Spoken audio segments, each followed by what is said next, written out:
Halo semuanya, balik lagi bareng aku Irma. Dan kali ini aku mau ngasih rekomendasi 4 buku parenting yang murah dan itu harganya di bawah 20.000. Penasaran? Tonton terus videonya.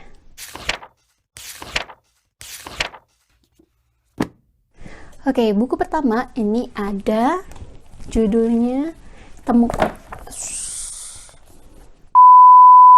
buku pertama ini ada judulnya Temukan Bakat Anak Anda. Ini ditulis oleh Nila Purnamawati dan Widianto Setiono.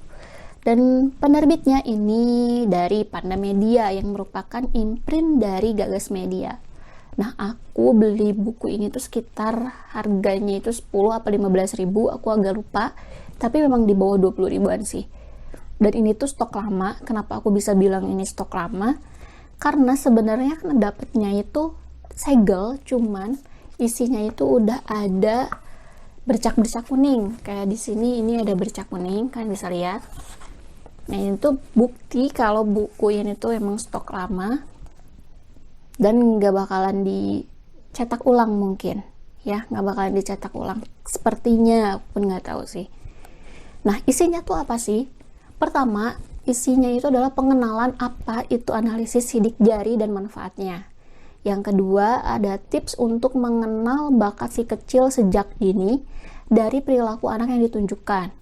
Dan yang ketiga, terdapat contoh kasus agar lebih memahami inti pembahasan dari analisis sidik jari. Nah, jadi itu kelebihan-kelebihan buku ini. So, kekurangannya apa sih? Menurut aku nih ya, karena aku kan pemikirannya itu kalau misalkan aku ngetes sidik jari anakku gitu, dia pakai tinta apa terus dites kayak gitu terus aku bisa ngebaca, ternyata nggak kayak gitu. Ini tuh kayak tes sidik jari ini tuh tetap harus kita ke dokter, terus tes di sana dengan melakukan scan sidik jari. Nah, nanti hasilnya dibacakan oleh dokter. Jadi kayak gitu. Jadi kalau misalkan ada yang ngarep buku ini bisa langsung membaca sidik jari secara otodidak, itu enggak ya. Tapi memang kayak ada tips untuk mengenal bakat si kecil sejak dininya itu, ini bisa dipahami. Dan bahkan aku kayak langsung ngeliat, wah anakku ini bakatnya kemana nih, kayak gitu. Oke, kita lanjut ke buku yang kedua. Buku yang kedua ini ada Play and Learn. Nah, buku ini aku juga dapat harganya 15 ribu. Ini ditulis oleh Dr. Meta Hanindita, SPA. Dokter anak mungkin ya. Atau spesialis anak. Dan ini diterbitkan oleh penerbit Stiletto. Yang memang sih penerbit Stiletto ini adalah penerbit mayor yang menerbitkan buku-buku referensi dan juga novel yang dikhususkan untuk membaca perempuan. Nah, kalau yang ini nih, di bab 1, dia itu berisi tentang pengalaman penulis dalam menerapkan pola asuh dan pengajaran hal sederhana kepada anaknya. Ya, kayak seperti berdoa gitu, mengucapkan terima kasih dan lain-lain, tapi diselipkan dengan permainan, sedikit memacu permainan gitu. Jadi kayak misalkan nih berdoa, ayo kita berdoa dulu, kayak gitu-gitu lah, jadi biar anaknya tuh seneng gitu. Dan di bagian 2 itu terdapat permainan yang bisa kita bikin sendiri yang bisa merangsang tumbuh kembang anak juga. Jadi aneka permainan yang mudah dibuat nih oleh para ibu semua. Permainannya itu bahan dasarnya itu kayak kain flanel gitu, terus dibuat nanti ada step by stepnya. Nah, kekurangan buku ini aku nggak nemu ya, karena sesuai dengan ekspektasi aku, play and learn gitu. Tapi kelebihannya itu adalah yaitu tadi ada permainan yang bisa dibuat sendiri, dan si buku ini tuh ngasih ide kreatif bagi para ibu untuk membuat permainan itu, dan ada step by stepnya, bahannya apa aja, cara buatnya kayak gimana. Nah, ada di buku ini. Oke, kita lanjut ke buku yang ketiga. Nah, buku yang ketiga ada Anakku Sehat Tanpa Dokter.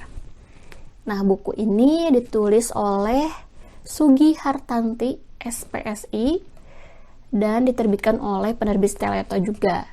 Nah, buku ini berisi tentang seruan untuk para ibu untuk tidak sedikit-sedikit membawa anaknya ke dokter kalau anaknya sakit. Alasannya juga dipaparkan secara jelas dari segi naluri seorang ibu dan juga ilmiah.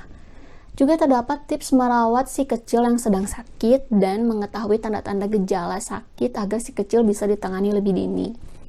Ya kayak gitu.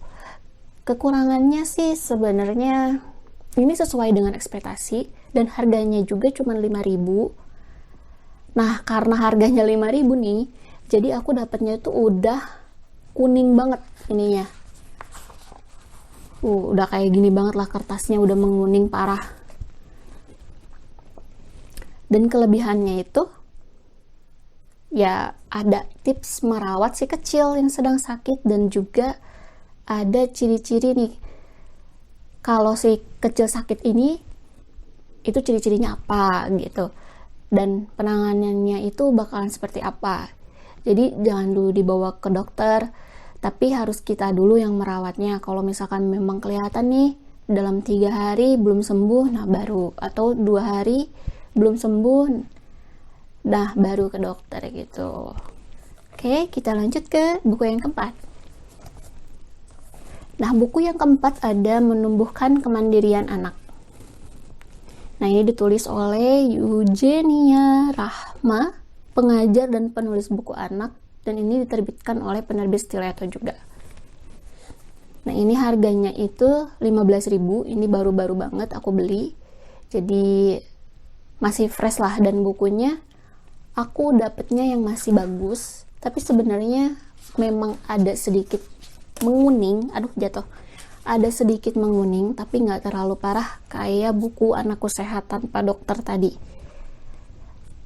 Dan di buku ini menceritakan tentang pemahaman Montessori, karena kan sebenarnya Montessori itu adalah sistem tumbuh kembang anak untuk mandiri yang banyak dipakai oleh tempat-tempat penitipan anak yang berbasis sekolah gitu.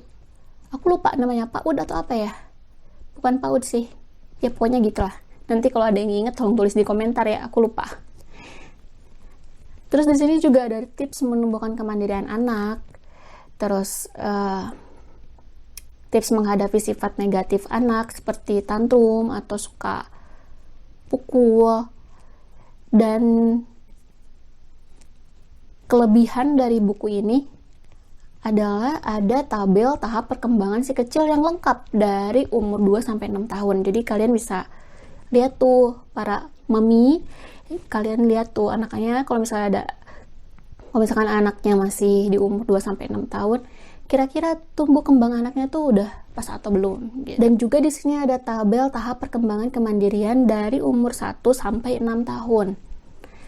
Nah, ini juga bisa jadi patokan nih, moms. Kalau anaknya masih di umur segitu, kalian bisa lihat tuh, udah cocok atau belum, udah sesuai atau belum nih sama tabelnya.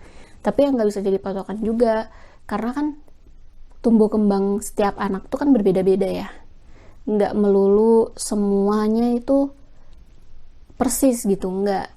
Jadi harus dilihat juga anaknya. Jadi jangan stres mom kalau memang para mami nih yang nonton ini terus beli bukunya, terus ngelihat tabel-tabelnya, dan ternyata ada 1 atau 2 hal yang kok anakku nggak kayak gini ya. Nah, itu tolong dipahami lah, karena tumbuh kembang anak itu beda-beda, termasuk anakku juga. Kalau kekurangannya sih dari buku ini, karena buku ini cukup tebal dari buku-buku yang 3 tadi, penjelasannya di sini tuh terlalu rumit. Terus ada bagian yang rasanya penjelasan di dalamnya ini diulang 2 kali. Jadi contohnya tentang orang tua menjadi role model atau contoh bagi anak itu diulang 2 kali di sini. Kayak gitu. Nah, gimana nih, moms? Menurut kalian mana yang paling bagus?